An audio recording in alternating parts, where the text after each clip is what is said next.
ॐ ज्ञानतिमिरान्धस्य ज्ञानञ्जनशलाकया चक्षुरुन्मिलितं येन तस्मै श्रीगुरुवे नमः। नमो विष्णुपादाय कृष्णप्रेष्ठाय भूतले श्रीमते भक्तिवेदान्तस्वामिन्निति नामिने।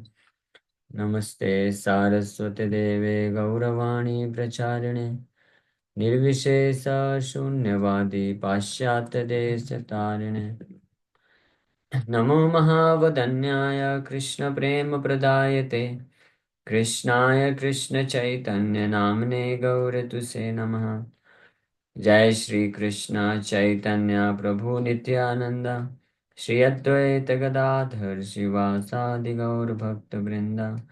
हरे कृष्णा कृष्णा कृष्णा हरे हरे, हरे राम राम राम हरे हरे।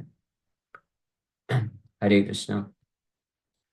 साथी भक्तों का हार्दिक स्वागत है आज के श्रीमद् भगवद गीता के चर्चा में। तो हम लोग चर्चा कर रहे हैं श्रीमद् भगवद गीता, इसका 5वां अध्याय, कर्म yoga action in Krishna consciousness, और वर्ष नंबर 23 नंबर श्लोक पे चर्चा कर रहे थे। हम लोग इसके ऊपर चर्चा कर चुके हैं, लेकिन जैसे इसको रिपीट करके आगे बढ़िए।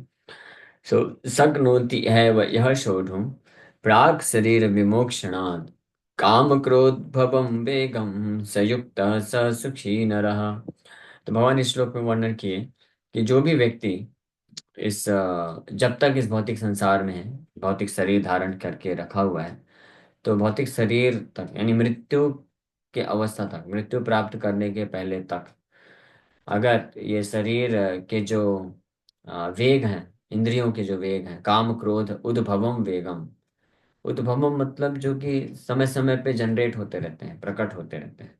काम और क्रोध का जो वेग है प्रकट होता रहता है। तो जो व्यक्ति जो है इसको शोधुम मतलब सहन कर सकते हैं, सहन करने की कला को सीख लेते हैं और उससे विचलित हुए बिना अपने इससे युक्त पूर्वक भगवान के सेवा में लगे रहते हैं, तो ऐसे जो व्यक्ति होते हैं ये शरीर को छोड़ने पे विमोक्षणात्, वो मुक्ति को प्राप्त करने के लिए योग्य हो जाते हैं। They become liberated from this material entanglement, भौतिक शरीर के बंधन से मुक्त हो जाते हैं और इस संसार में भी रहते हुए भी वही वास्तव में सुखी कहलाते हैं। हाँ, संसार में भी सुखी कौन है? तो सुख प्राप्त करने के लिए हर कोई चेष्टा कर रहा है। सुख प्राप्त करने के लिए ही व्यक्ति सोचता है कि जो भी हमारे मन के वेग आते हैं, जो भी इच्छाएं आती हैं उसको पूरा कर लो। हमारी इच्छा है कि हम बहुत समाज में नाम हो, बहुत पैसे कमाएं और भौतिक कार्य करें, अच्छा और अच्छा कैरियर बनाएं, लोगों को पता चलना चाहिए कि हम ये हैं वो हैं। और इस प्रकार से अलग अलग प्रकार की जो भी इच्छाएं आती हैं, ये सोच करके व्यक्ति उन इच्छाओं को पूर्ति करता जाता है कि ये इच्छा पूर्ति होगी तो सुख हो जाएगा। लेकिन सुख नहीं होगा।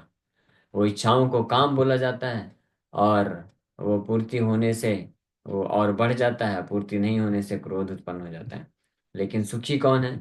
जो उनको, उन वेगों को शोधुम मतलब टॉलरेट कर सके, सहन कर सके और आध्यात्मिक मार्ग में युक्त रहे, तो वो इस संसार में भी सुखी है और उसका अगला जीवन आध्यात्मिक होने के कारण विमोक्षणात्, विमोक्षणात् मतलब अच्छे तरीके से जो है मुक्ति को प्राप्त कर सकता है। हाँ, तो उसका ये जीवन और next life, this life and next life दोनों जो है वो सुखमय हो जाता है। हाँ, तो अगले श्लोक में वापस से भगवान उसका रिजल्ट बता रहे हैं कि जो इस प्रकार से काम क्रोध उद्भवम वेगम को सहन करके युक्त रह करके, भगवान की सेवा में युक्त रह करके जीवन यापन करता है इस शरीर को छोड़ने के समय तक, यानी टिल लास्ट ब्रेथ, जीवन के अंतिम समय तक जो ये कार्य कर सके तो निश्चित रूप में वो सफल हो जाएगा। हाँ, तो हमारे गुरु महाराज इसीलिए ये इस श्लोक से पूरा उनका जो ये सिद्धांत मैच करता है। वो बोलते थे try try and try, at the last at the end you will succeed. At the end मतलब when you will leave the body, जब आप शरीर छोड़ेंगे उस वक्त आप सफल हो जाएंगे। हाँ, वो सफलता चाहिए, दैट इज एक्चुअल सक्सेस, कि जब हम शरीर छोड़ें तो नो मोर बर्थ अगेन, वापस से शरीर न लेना पड़े। अगर कोई व्यक्ति इस प्रकार से जीवन यापन कर सके कि जैसे ही वो शरीर छोड़े मृत्यु के समय में, उसको वापस से भौतिक शरीर न लेना पड़े, आध्यात्मिक शरीर को प्राप्त करे, भगवान के दिव्य धाम को प्राप्त करे, तो ऐसा व्यक्ति जो है सफल माना जाएगा। वो असली सफलता है ना? तो किस प्रकार से जीवन यापन करना चाहिए, उसके लिए ये श्लोकों में बताया जा रहा है। तो एक बार एक भक्त ऐसे ही महाराज को पूछ रहे थे कि ये कब तक हमको इंद्रियों के जो वेग हैं उनको सहन करना पड़ेगा, कब तक ये काम क्रोध लोभ इसको सहन करना पड़ेगा, क्या 2 4 10 साल सहन करेंगे तो हो जाएगा काम, बन जाएगा? तो महाराज स्पष्ट बताएं, till last breath you have to tolerate, control your mind and senses. जीवन के आखिरी सांस तक करने के लिए तैयार रहो। तो इसमें कोई डिस्करेजमेंट नहीं है, घबराने की बात नहीं है। लेकिन क्यों, इसलिए क्योंकि जैसे जो भक्त ये प्रयास चालू करते हैं अपने भौतिक इच्छाओं को सहन करना और अपने आप को जो है भगवान के भक्ति में सेवा में लगाना प्रारंभ कर देते हैं, तो धीरे धीरे भक्ति योग में लगने से वो स्ट्रेंथ मिलता है, स्पिरिचुअल स्ट्रेंथ मिलता है, आध्यात्मिक शक्ति मिलती है, जिसके बल पे फिर इंद्रियों के वेग को, मन के विचारधाराओं को सहन करना, नियंत्रित करना आसान हो जाता है। हाँ, वो फिर आसानी से कर सकता है। फिर ऐसा समय आता है कि फिर उसको कोई फर्क नहीं पड़ता, विचलित नहीं होता है। भले ही बहुत सारे अपॉर्चुनिटी ऐसे आएंगे मन को विचलित करने का, लेकिन वो भक्त विचलित नहीं होता, क्योंकि वो स्थित हो जाता है। फिर इसीलिए फिर जीवन के अंत तक वो आसानी से कर भी सकता है। तो ये कठिन कार्य नहीं है, है सरल, बट इसमें व्यक्ति को उत्साह, निश्चय और धैर्य के साथ इसको भगवान के, अपने आप को भगवान के सेवा में, भक्ति योग में लगाना पड़ता है। और स्पेशली शुरू में तो ये कार्य थोड़ा संघर्ष करके लगाना पड़ता है। फिर धीरे धीरे वो जो है बिना विचलित हुए भी करता रहता है, भले ही वेग ये सब आते रहेंगे, उसको फर्क नहीं पड़ता। तो इस प्रकार से जब ये अपने जीवन यापन कोई कर लेता है तो उसका क्या रिजल्ट है, अब इस 24 नंबर श्लोक में, आज के श्लोक में भगवान कृष्ण वर्णन कर रहे हैं। योऽन्तः सुखो अंतरारामस्, योऽन्तः सुखो अंतरारामस्, तथांतर ज्योतिरेव एव यः, स योगी ब्रह्म निर्वाणम ब्रह्म भूत्वधिगच्छति। One whose happiness is within, who is active and rejoices within, and whose aim is inward, is actually the perfect mystic. हाँ, स योगी, वो वास्तव में योगी है, perfect mistake. He is liberated in the supreme, ब्रह्म निर्वाण को प्राप्त करता है वो, and ultimately he attains the supreme. और फाइनली जो है भगवान को ब्रह्म भूतो अधिगच्छति, भगवान आध्यात्मिक स्थिति को प्राप्त कर लेता है। सो जो अंतः सुख हो बहिर्सुख हो, ये दो चीज के बारे में चर्चा चल रही है पिछले कई श्लोकों से। तो इसके अगर आप 2 3 श्लोक पहले देखेंगे तो भगवान बोलते हैं बाह्य स्पर्शेषु असक्त आत्मा। जो बाह्य स्पर्शेषु मतलब बाह्य सुख, बाह्य सुख से जो अनासक्त हो जाता है, जिसको फर्क नहीं पड़ता, यानी बाह्य सुख को प्राप्त करने की जो चेष्टा नहीं करता है, उससे अपने आप को अलग कर लेता है। और बाह्य सुख क्या है, हमने विस्तार से चर्चा किया था कि जितने भी प्रकार के भौतिक शरीर से संबंधित जो सुख हैं वो सब बाह्य सुख है, बाहरी सुख है, बाह्य स्पर्शेषु, बाहर से, बाहर के जगत को स्पर्श करने से वो प्राप्त होता है। हाँ, तो जितने भी प्रकार के भौतिक शरीर से संबंधित सुख है, तो भौतिक शरीर मतलब ये जो इंद्रियां वाला है, इंद्रियां जो दिखती हैं, शरीर वो भी, और साथ ही साथ में जो मन बुद्धि है, मन बुद्धि अहंकार का जो भी सुख है वो भी बाह्य स्पर्शेषु में ही आता है, बाहरी सुख है वो भी। मन का सुख भी जो है अंतःकरण का सुख नहीं है, इसमें भी बहुत कंफ्यूजन होता है। हाँ, लोग जिनको जो आध्यात्मिक ज्ञान नहीं रहता जिनके पास, तो इस प्रकार के अंतःकरण के सुख को क्या समझते हैं, यहाँ तक कि कुछ जो अध्यात्म मार्ग में तथाकथित लोग होते हैं वो भी अंतःकरण के सुख को क्या समझते हैं कि मानसिक स्तर के सुख को ही अंतःकरण का सुख समझते हैं। हाँ, वो फिर इस प्रकार से विचारधारा रखते हैं कि आप किसी को, किसी की भावनाओं को ठेस मत पहुंचाओ, सबके साथ do good, be good, do good to others, ये फिलॉसफी पालन करते हैं कि खुद अच्छा रहो और दूसरों के साथ अच्छा करो, अच्छा व्यवहार रखो। तो ये करना है, सही बात है, ये तो इसमें तो कोई डाउट नहीं है कि ये नहीं करना है, ये तो करना ही है, be good and do good to others, ये तो सही बात है। लेकिन ये अल्टीमेट नहीं है, ये भी बाह्य बाह्य सुख ही है, बाह्य स्पर्श से सुख नहीं आता है, क्योंकि ये मन के स्तर का सुख है। कि दूसरे के मन को खेद मत पहुंचाओ, अपने मन को भी मत पहुंचाओ, दूसरे के मन को संतुष्ट रखो, सुखी रखो। ये अंदर का सुख है, अंदर के सुख के बारे में ज्यादा विचार करो, केवल शरीर के सुख के मत विचार करो। तो इस प्रकार से वो बोलते हैं। लेकिन वो ये नहीं समझ पाते कि जिस मन के सुख की आप बात कर रहे हैं वो भी भौतिक स्तर पे, भौतिक शरीर को ही केंद्र में रख करके, वो भी वास्तव में अंदर का सुख नहीं है, वो भी बाहर का ही सुख है। क्योंकि अंदर तो आत्मा है जो मन से भी सूक्ष्म है, मन के भी अंदर है। मन के अंदर मतलब मन से भी सूक्ष्म है, हृदय के अंतःकरण में है। तो जब अंतर सुख की बात की जाती है, आत्मनि यत् सुखम बोला गया है ना, विन्दति आत्मनि, इसलिए बहुत महत्वपूर्ण है। आत्मनि यत् सुखम, जिसमें हम विस्तार से ऑलरेडी चर्चा कर चुके हैं, लेकिन अभी क्योंकि इस श्लोक में प्रसंग आ रहा है इसलिए वापस इसको रिपीट किया जा रहा है जस्ट, कि आत्मनि यत् सुखम, यानी आत्मा, और आत्मनि रेफर करता है परमात्मा को भी। तो भगवान का सेवा करने का और खुद अपने आत्मा के स्तर पे स्थित रह करके जो सुख प्राप्त किया जाता है, उसी को आत्मनि सुखम बोला जाता है, या उसी को अंतःकरण का सुख बोलते हैं, अंतर सुख बोलते हैं, अंतर अंदर का सुख बोला जाता है। हाँ। जो यहाँ पे भगवान बता रहे हैं, जो अंतः सुख हो, अंतर आरामस। अंतः सुखो मतलब आत्मनि सुखम। इस बात को समझाने के लिए हमने पिछले ये 2-3 श्लोक पहले जो चर्चा किया गया था उसको वापस से रेफर किया, कि अंतः सुखो मतलब आत्मनि सुखम। आत्मनि सुखो मतलब happiness with in. Happiness with in का मतलब होता है विद इन, शरीर के अंदर, हृदय के अंतःकरण में आत्मा है और परमात्मा है।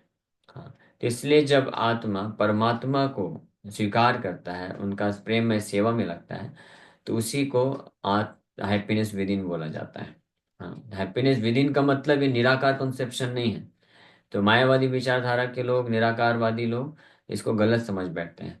वो सोचते हैं कि कृष्ण भगवान को पूजा करना, सेवा करना, धर्म का कार्य करना, ये भी तो बाहरी सुख ही है। हाँ, लेकिन आध्यात्मिक मार्ग में जो योगी होते हैं वो अंतःकरण में अपने आप में रमण करते हैं। हाँ। तो जो भौतिक चेतना में होते हैं तो अपने आप में रमण करने को गलत समझ लेते हैं, सोचते हैं मन के, अपने मन के मौजी। हाँ, अपने मन को जो संतुष्ट करे वही कार्य करना चाहिए, तो अपने आप में रमण करना हो गया। नहीं, वो भी गलत हो गया, क्योंकि वो भी बाह्य सुख है, वो भी भौतिक स्तर का है।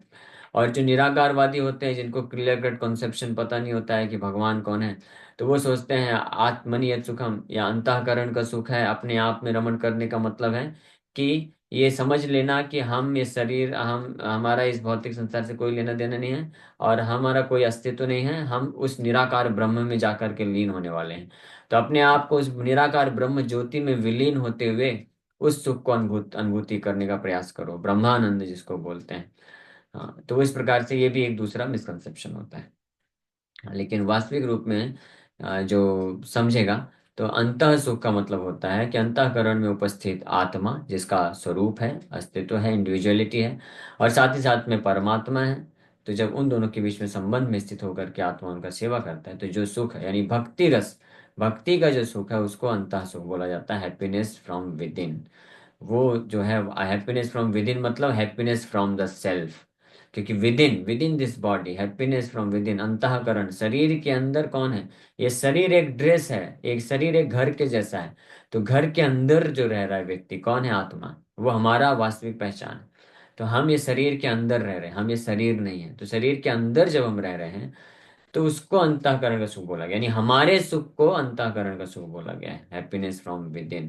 क्योंकि आत्मा शरीर घर के अंदर निवास कर रहा है, और तो आत्मा का जो सुख है उसी को अंतः सुख बोला जाता है, और आत्मा का सुख निर्भर करता है भगवान पे। तो इस प्रकार से जो जो व्यक्ति अंतः सुख हो, अंतर आरामस, एक्टिवली इंजॉइंग विद इन, अंतःकरण के सुख यानी परमात्मा या भगवान से जो सुख प्राप्त होता है उसी सुख को ही प्राप्त करके एंजॉयमेंट करता है। That means the only source of enjoyment for a person is the sukh, happiness coming from the supreme lord. ये इस पहले लाइन का जो सरल भाषा में अंतर अर्थ अगर बताया जाए, तो जो व्यक्ति, जिस व्यक्ति के लिए केवल कृष्ण से जो सुख प्राप्त होता है, और कृष्ण से सुख मतलब कृष्ण को स्मरण करके, कृष्ण का सेवा करके, कृष्ण को समर्पण करके जो सुख प्राप्त होता है, यानी कृष्ण कॉन्शियसनेस में, कृष्ण भावना भावित होकर के, कृष्ण के प्रति भाव को प्राप्त करके जो सुख प्राप्त होता है, वही, उसी सुख को वो एंजॉय करता है, उसी सुख का आस्वादन करता है। और अन्य जितने भी सुख होते हैं ग्रॉस बॉडी, सटल बॉडी। बाह्य सारे सारे सुखों को बाह्य सुख समझ करके केवल त्याग देता है, जानता है कि ये तो बाह्य सुख है, बाहर का सुख है, इसका मेरे से कोई लेना देना नहीं है। ये जो बाहरी सुख है मुझे सुखी नहीं बना सकता, संतुष्ट नहीं कर सकता। केवल और केवल जो अंतःकरण का सुख है, मतलब मेरा जो सुख, आत्मा का जो सुख है, यानी कृष्ण को प्रेम में सेवा करके, कृष्ण भावना भावित होकर के, कृष्ण कॉन्शियस होकर के जो सुख प्राप्त करूंगा मैं, वही मेरा वास्तविक सुख है। इस बात को जो जान जाता है, इस बात को जो समझ जाता है, और उसी सुख पे ही जो निर्भर रहता है, तो ऐसा भक्त के, ऐसे व्यक्ति के बारे में यहाँ पे वर्णन हो रहा है। और ऐसा कौन हो सकता है, इसका वर्णन ऑलरेडी 22 नंबर श्लोक में कर चुके हैं, कि जो बुधा है, बुद्धिमान है, तो वो जान जाता है कि जो बाह्य सुख है, बाह्य स्पर्शेषु है, वो यही संस्पर्श जब होगा दुख योनि अभी, तो वो दुख का कारण ही बनने वाला है। वो मेरे को वास्तव में सुखी या संतुष्ट, सुख का संतुष्टि को प्रदान नहीं करेगा, दुख का कारण बनेगा। आदि और अंत होता है उसका। इसलिए ऐसे जो बुद्धिमान होते हैं ना, तेषु रमते बुधा, उसमें रमण नहीं करते हैं। हाँ, तो फिर वो क्या करते हैं, वो तो फिर, इसलिए नेक्स्ट श्लोक में भी बताया कि फिर जब ऐसे वेग आते हैं बाह्य सुख को प्राप्त करने के लिए, तो उसको वो सहन कर लेता है, क्योंकि वो उस ज्ञान पे स्थित है कि ये जो जितने भी बाह्य सुख हैं, ये वास्तव में दुख का कारण बनने वाले हैं। तो फिर ये दुख के कारण बनने वाले ऐसे बाह्य सुख के पीछे मैं क्यों भागूं। तो भले ही वेग आएगा कि नहीं नहीं, आप ये प्रकार का बाह्य सुख लो, ये करो, ये करो, इंद्रियों की तृप्ति करो, मन के सुख के लिए भागो, तो लेकिन वो सब क्या करेगा, वो सबको रिजेक्ट कर देगा, सहन कर लेगा उस वेग को, और केवल और केवल आस्वादन करेगा अंतःकरण के सुख को, यानी भगवान पे कि प्रेम में कृष्ण भाव में भावित होकर के जो सुख मिलता है, उसी को, अंतःकरण के सुख को आस्वादन करेगा। तो ऐसे व्यक्ति, ऐसे भक्त के व्यक्ति के बारे में बता रहे हैं, जो अंतः सुखो अंतरारामस तथांतर ज्योतिरेव एव यह, तथा अंतः ज्योति एमिंग विद इन एव यह, स योगी ब्रह्म निर्वाणम, and whose aim is inward, यानी उसका लक्ष्य भी अंतः ज्योति। अंतः ज्योति मतलब होता है कि अंतः शरीर के अंदर जो उपस्थित है दिव्य चेतना, आत्मा और परमात्मा है, उसकी स्थिति को ही प्राप्त करना, आत्मा के स्तर यानी आध्यात्मिक स्तर की स्थिति को प्राप्त करना ही जिसका एकमात्र लक्ष्य हो जाता है। तो स योगी, वो वास्तव में योगी है। इस प्रकार से योग मतलब भगवान से जुड़ जाना, योगी मतलब वो व्यक्ति जो परम सत्य, परम ब्रह्म है, भगवान से पूर्ण रूप से अच्छे से युक्त है, युगा जुड़ा हुआ है, उसको योगी बोला जाता है। तो ये योगी के लक्षण बताए जा रहे हैं। तो जो इस प्रकार की भावना रखता है वो वास्तव में योगी है। योगी मतलब वो वास्तव में भगवान से जुड़ा हुआ है। या सरल शब्द में बोले कि जो अभी भी बाहर स्पर्शेषु, हाँ, यही संस्पर्श जब होगा, बाह्य सुख के प्रति अगर अभी भी जो ललायित रहता है या उसको प्राप्त करने की इच्छा रखता है, तो इसका मतलब वो अभी वास्तव में योगी नहीं बना, यानी वो भगवान से वास्तविक रूप में अभी तक जुड़ा नहीं। भगवान से वास्तविक रूप में जो जुड़ा है उसके ये लक्षण होते हैं कि अंतःकरण के सुख को ही वो आस्वादन करने के लिए तत्पर रहता है, चातक पक्षी की तरह, जैसे उदाहरण दिया जाता है। ये चातक पक्षी को कितना भी प्यास लगेगा, कभी जो है नीचे का पानी नहीं पीता है, किसी नदी तालाब में नहीं जाता है। वो प्यास लगेगा तो मुंह ऊपर खोलेगा, बारिश की बूंद आएगी तभी पिएगा, नहीं तो प्यासा रह जाएगा। उसी प्रकार से जो योगी होता है, योगी मतलब भक्ति योगी, क्योंकि भक्ति के माध्यम से भगवान से जुड़ा जा सकता है प्रॉपर तरीके से। Secure connection, perfect, complete and secure connection को बोलते हैं योगा।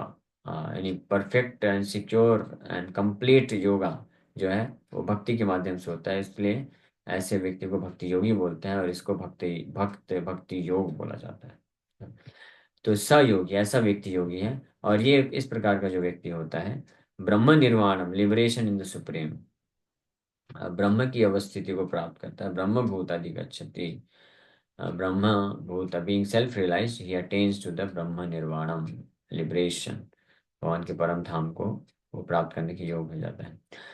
सो unless one is able to realize happiness from within, परम दृष्टवा निवर्तते, जब तक कोई व्यक्ति अंतःकरण के सुख को आस्वादन करना नहीं सीख पाता है, समर्थ नहीं हो पाता है, how can one retire from external engagements meant for deriving superficial happiness.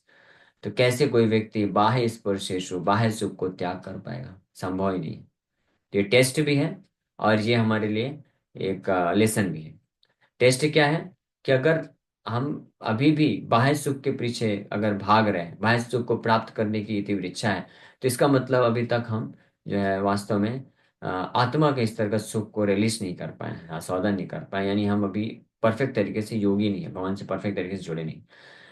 हाँ, ये लेसन है, ये टेस्ट है। और लेसन क्या है कि अगर हम चाहते हैं कि ये जो दुख योनि ये होते हैं, समस्त प्रकार के क्लेश और दुख देने वाले ये जो बाह्य सुख होते हैं, external engagements meant for deriving superficial happiness, ये जो बाहरी जो कार्य होते हैं इंद्रियों के द्वारा, मन के द्वारा, बुद्धि के द्वारा और अहंकार के द्वारा, चारों स्तर पे ये सब के सब बाहरी कार्य हैं, आत्मा के इससे कोई लेना देना नहीं। तो ये जो चारों स्तर के जो बाहरी कार्य हम करते हैं कुछ सुख की प्राप्ति के लिए, लेकिन होता क्या है, दुख ही दुख मिलता है केवल। तो इससे अगर हम मुक्त होना चाहते हैं तो अंदर के सुख को ढूंढना प्रारंभ कर देना चाहिए। अंदर के सुख मतलब आत्मा के स्तर का सुख, मतलब भगवान से संबंधित कार्यों को करके, सेवा करके, उनका भक्ति करके सुख को प्राप्त करने का इच्छा रखना चाहिए। वो जब सुख हम रिलीज कर पाएंगे, आस्वादन कर पाएंगे, तब हम बाहरी सुख को त्याग पाएंगे।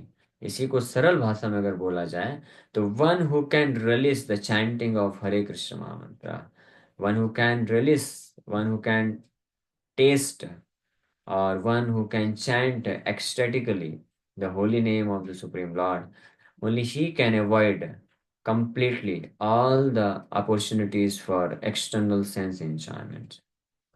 Otherwise not possible. सरल भाषा में अगर बोला जाए तो जो भक्त, जो व्यक्ति भगवान के शुद्ध नाम की स्थिति को प्राप्त करके भगवान के नाम में ही मात्र रस को आस्वादन कर सके, भाव को प्राप्त कर सके, दिव्य आनंद को जो है अनुभव कर सके, केवल वही भक्त जो है पूर्ण रूप से समस्त बाहरी जितने भी प्रकार के इंद्रिय भोग के जो प्रलोभन होते हैं उसको त्याग कर पाएगा। अदरवाइज ये संभव नहीं।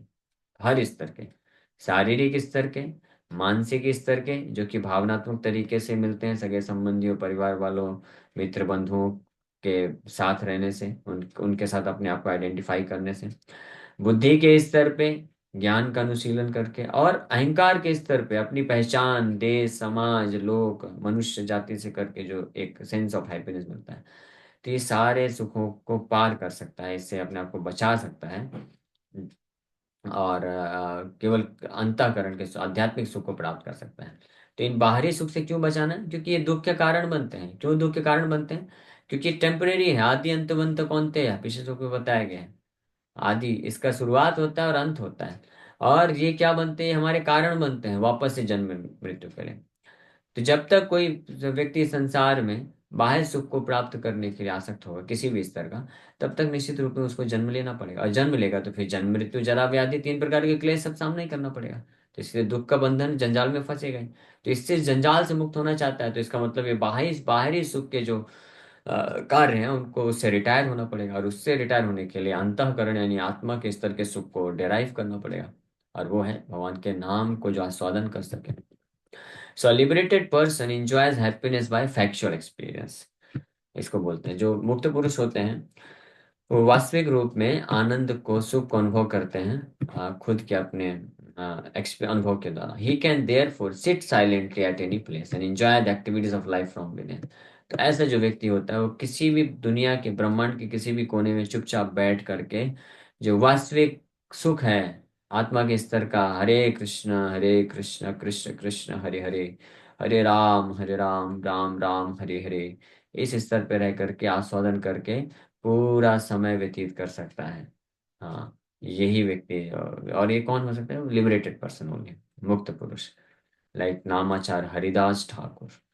हरिदास ठाकुर मुक्त पुरुष हुए और वो शुद्ध नाम ले रहे थे, और एक्सटेटिकली भावपूर्वक भगवान के नाम का जप करते हुए दिव्य अंतःकरण के सुख को आस्वादन कर रहे थे। तभी तो सोचिए कि पूरे भौतिक जगत का जो सबसे जो तीव्र भौतिक सुख है, स्त्री पुरुष का आकर्षण, उसको भी वो ओवरकम कर पाए। हाँ, सबसे सुंदर स्त्री भी आके, माया देवी साक्षात आकर के उनको टेस्ट ली at the dead of night, आधी रात को सुनसान जगह में गुफा में बैठ के जप कर रहे थे, लेकिन वो विचलित नहीं हुए, क्यों उसको भी मना कर दिए? क्यों? क्योंकि हरे कृष्ण महामंत्र के जप, शुद्ध नाम जप करने में इतने प्रकार से निमग्न थे मुक्त अवस्था में होते हुए, कि उसमें जो सुख मिल रहा था अंतःकरण में, तो इस बाहरी सुख को वो आसानी से त्याग कर पाए, और इसलिए वो बिविल्डर, भ्रमित नहीं हुए और बंधन में नहीं फंसे। तो such a liberated person no longer desires external material happiness. ऐसा मुक्त पुरुष जो होता है, वो कभी भी फिर बाहरी भौतिक सुख को इच्छा नहीं करता है। दिस स्टेट इज कॉल्ड ब्रह्म भूता प्रसन्नात्मा, न सोचति न कांक्षति, समः सर्वभूतेषु मद भक्तिं लभते पराम। At that point, actual or factual devotional service to Krishna begins. उस स्टेट में उसको ब्रह्मभूत प्लेटफॉर्म बोलते हैं, 15वें अध्याय में विस्तार से आएगा। या और उस स्थिति में ही जो भक्त होता है वो वास्तविक रूप में भगवान कृष्ण की जो शुद्ध प्रेमा भक्ति है वहां से प्रारंभ करता है। हाँ, that state is called ब्रह्मभूत, attaining which one is assured of going back to Godhead, back to home। इस स्थिति को प्राप्त करके व्यक्ति की गारंटी हो जाता है कि वो निश्चित रूप में भगवान के धाम, परम धाम को प्राप्त कर लेता है। और ऐसे परम धाम को प्राप्त करने के बाद क्या स्थिति? लभन्ते ब्रह्म निर्वाणम ऋषिया क्षीण कल्मषा, छिन्न द्वैधायतात्माना सर्वभूत हिते रतः। तो इसके ऊपर कल विस्तार से चर्चा करेंगे, लेकिन सार रूप में बता देते हैं कि ऐसी स्थिति को प्राप्त करने वाला ब्रह्म निर्वाणम जो सर्वोच्च सिद्धि में होता है, वो सारे प्रकार के कल्मश से मुक्त होकर के, सब प्रकार के संशय से मुक्त होकर के क्या करता है? प्रचार कार्य करता है। He becomes a preacher of Krishna consciousness movement. That is the glory of a preacher of the Supreme Lord Krishna consciousness. And such a preacher, इस प्रकार का जो ऐसे महानतम भक्त की कैटेगरी में आते हैं, His Divine Grace A.C. Bhaktivedanta Swami Srila Prabhupada and his dearmost followers who are similarly engaged in his service. Okay, thank you very much. Hare Krishna, Krishna Krishna, Hare Hare, Hare Ram, Ram Ram, Hare Hare। किसी वक्त का कोई प्रश्न तो पूछ सकते हैं? Yes Ankita माता जी। हरे कृष्णा प्रभु जी, थैंक यू सो मच इतनी अच्छी क्लास के लिए। प्रभु, एक चीज पूछना था, जैसे आपने कहा ना कि माया से बचने के लिए मतलब वो अंदर ही अंदर, अगर जैसे हरिदास ठाकुर का आपने बताया एग्जाम्पल कि वो जपा करते हैं क्योंकि उन्हें पता है कि एक्सट्रीम लेवल का सुख क्या है, मटेरियल लेवल से ऊपर। तो वो चीज, जैसे हम कोई खाना ही खाते हैं प्रैक्टिकल लाइफ में, तो हम वो चीज मटेरियलिज्म में हम ना इन्वॉल्व हो, एज अ प्रसाद हमें उतना ही खा के उसमें रुक जाना चाहिए, उस पे हम डाइवर्ट नहीं हो, मतलब होते हैं ध्यान हटी दुर्घटना घटी। वो वाली चीज है कि हमें मटेरियल चीज का यूज कितना करना है, कब रुकना है, ये चीज एहसास नहीं होती। वो कैसे लाएं वो अवेयरनेस? हरे कृष्ण। ये जो श्लोक के ऊपर चर्चा चल रही है, ये उनकी स्थिति भगवान बता रहे हैं कि जो उस दिव्य स्थिति को प्राप्त किए हैं, तो उनके लिए स्वाभाविक होता है। तो हमको वो स्थिति पे वो जो भक्त करते हैं कार्य, जैसे उनके लक्षण होते हैं, उन लक्षणों को प्राप्त करने की आवश्यकता नहीं है, वो हम कर नहीं सकते हैं। वो जो गुण बताए गए हैं, लक्षण बताए गए हैं, हमको इन श्लोकों के माध्यम से भगवान ये प्रेरित करना चाहते हैं कि हम भगवान की शुद्ध भक्ति मार्ग में अपने आप को लगाएं। और ये लगाने से हम जब ब्रह्मभूत की स्थिति में पहुंचते हैं तो ये सारे लक्षण प्रकट होते हैं जो हम पूरे क्लास में चर्चा कर रहे हैं, या इस पूरे 5वें अध्याय में भगवान वर्णन कर रहे हैं, जो कि एक आइडियल स्टेट है। हाँ, तो इस स्थिति तक पहुंचने के लिए हमको अलग से प्रयास नहीं करना है, आर्टिफिशियली नहीं करना है। वो संभव ही नहीं है, कोई कर ही नहीं सकता है। जिसकी चेतना जब तक दिव्य नहीं हुई है तो उस स्थिति को कभी इमिटेट नहीं कर सकता है। लेकिन हमारे लिए प्रेरणा है कि यस दिस इज पॉसिबल, ये स्टेट संभव है। और इस स्टेट में आने के लिए हमको क्या करना है? ये भगवान के साथ कनेक्शन जो योग है, भक्ति योग, साधन भक्ति, ये प्रैक्टिस करने से हम उस स्टेट पे आ सकते हैं। इसलिए ये सब भगवान वर्णन कर रहे हैं बड़े विस्तार से। मेरे ख्याल से क्लियर है क्या? जी प्रभु, जी प्रभु। हाँ, ये हरे स्वाभाविक रूप कृष्ण। से अपने आप ही आएगा, ऑटोमेटिकली ये स्टेट आता है। ये कोई क्योंकि प्राप्त नहीं। रोज एक्सीडेंट होता है प्रभु, ऐसा नहीं है, हाँ, अवेयरनेस तो जब आती है। तक हम ये जानेंगे तो पता रहेगा, तो हम अपने आप को टेस्ट कर सकते हैं कि हमने अभी तक उस स्टेट को प्राप्त किया कि नहीं किया है। तो या तो किया है या तो नहीं किया है, ये दो आंसर होगा। तो जब अगर किया है तो अच्छी बात है, और आगे बढ़ते जाइए शुद्ध भक्ति में। और नहीं किया है तो फिर क्या करना है? हाँ, अच्छे से फिर लेते रहो, साधन भक्ति करते रहो। जैसे बीमार व्यक्ति होता है तो टाइम टू टाइम डॉक्टर उसका टेस्ट करता है। तो टेस्ट करने का जो रिजल्ट आता है, उस रिजल्ट को चेंज नहीं किया जा सकता है, वो रिजल्ट को चेंज करने से बीमारी दूर नहीं होती है। लेकिन टेस्ट करने से पता चलता है, अच्छा अभी इनका अभी भी बुखार चल रहा है, अभी भी इनका बीपी हाई लो होता है। तो फिर उससे क्या होगा कि हाँ वो मेडिसिन जो है अभी अच्छा और अच्छे से मेडिसिन बराबर डोज लेते रहो। हाँ फिर लेकिन सब टेस्ट करते करते बीच में पता चला हाँ थोड़ा थोड़ा इम्प्रूवमेंट हो रहा है। तो टेस्ट करना ये एक हमारे लिए हेल्पफुल है कि हम प्रगति कितना कर रहे हैं या कर रहे हैं नहीं कर रहे हैं ये पता करने के लिए। लेकिन वहां तक पहुंचने के लिए हमको क्या करना है, वो रिजल्ट को हम कुछ नहीं कर सकते हैं। हमको वहां तक पहुंचने के लिए ट्रीटमेंट लेना है, मेडिसिन को ध्यानपूर्वक लेते जाना है। ओके। थैंक यू प्रभु। हरे कृष्ण दंड। हाँ। ओके, और कोई प्रश्न है किसी वक्त का? ये कथा के कारण ही हम थोड़ा बहुत माया से मुक्त हैं, पर संसार में जाना पर वैसे हो जाता है। हाँ, भगवान की कथा सुनने से सच में प्रभाव तो पड़ता ही। हरे कृष्णा। यस, किशोरी देवी माता जी। हरे कृष्ण प्रभु जी, पंचांग प्रणव। हरे कृष्णा। प्रभु जी, मुक्त पुरुष की क्या डेफिनेशन है? जैसे मुक्त पुरुष ही शुद्ध भक्त बन सकते हैं कि दोनों अलग अलग कहलाते हैं? मतलब थोड़ा सा शुद्ध इनमें भक्ति, मिस होता है। शुद्ध भक्ति मुक्त पुरुष होते हैं। मुक्त पुरुष मतलब सर्व उपाधि विनिर्मुक्तम तत्परत्वेन निर्मलम ऋषिकेन ऋषिकेश सेवनम भक्ति उच्यते। नहीं, स्वरूपेण अवस्थिति। हाँ, वो क्या श्लोक है, हित्वा अन्यथा मुक्ति हित्वा अन्यथा रूपम स्वरूपेण अवस्थिति सर्व उपाधि विनिर्मुक्तम तत्परत्वेन निर्मणम। ये नारद मुनि बड़ा स्पष्ट बताते हैं। मुक्ति मतलब हित्वा अन्यथा रूपम, जितने भी हम अलग अलग रूप लेके रखें, केवल कृष्ण के हम शुद्ध दास हैं ये समझ करके कृष्ण के जो पूर्ण रूप से सेवा में लग जाते हैं वो वास्तविक में मुक्त पुरुष होते हैं। तो कृष्ण के शुद्ध भक्त ही एक्चुअली में मुक्त पुरुष की कैटेगरी में। बाकी सब या तो पार्शली लिबरेटेड है या तो नॉट लिबरेटेड है। विमुक्त मानिनस बोल सकते हैं ब्रह्मा जी की भाषा में। भगवान ब्रह्मा जी प्रार्थना करते हुए बोलते हैं विमुक्त मानिनस। वो सोचते हैं कि मुक्त है लेकिन मुक्त नहीं है, पार्शियली लिबरेटेड। ठीक, ओके, तो समय हो गया, यहीं पे विराम करेंगे। हरे कृष्णा। है ना, जैसे मुक्त हो जाते हैं तो भगवत धाम जाएंगे, यदि वो भक्ति मार्ग पे नहीं वो है तो। धाम नहीं है। अगर कोई शुद्ध भक्त है, मुक्त पुरुष है, डजेंट मैटर, इस भौतिक संसार में रहते हुए वो भगवत धाम में, प्रभुपाद जी वैकुंठ में ही थे। प्रभुपाद जी बोले भी I am always in Vrindavan. हाँ, तो वो सेवा के लिए है, सेवा के लिए भौतिक जगत में जब तक कृष्ण को रखना है रहेंगे और सेवा करेंगे। अदरवाइज फिर वैसे भगवत धाम जाने वाले हैं। तो मुक्त पुरुष के लिए ऐसा नहीं है कि वो शरीर छोड़ने के बाद भगवान के धाम जाते हैं। वो तो जाते ही हैं फिजिकली, लेकिन शरीर जब तक रहता भी है तब तक भी वो मुक्त पुरुष मतलब भगवान के धाम में ही है, क्योंकि भगवान के लिए सेवा कर रहे हैं। तो भगवान पे निर्भर रहते हैं वो। ओके। हरे कृष्ण।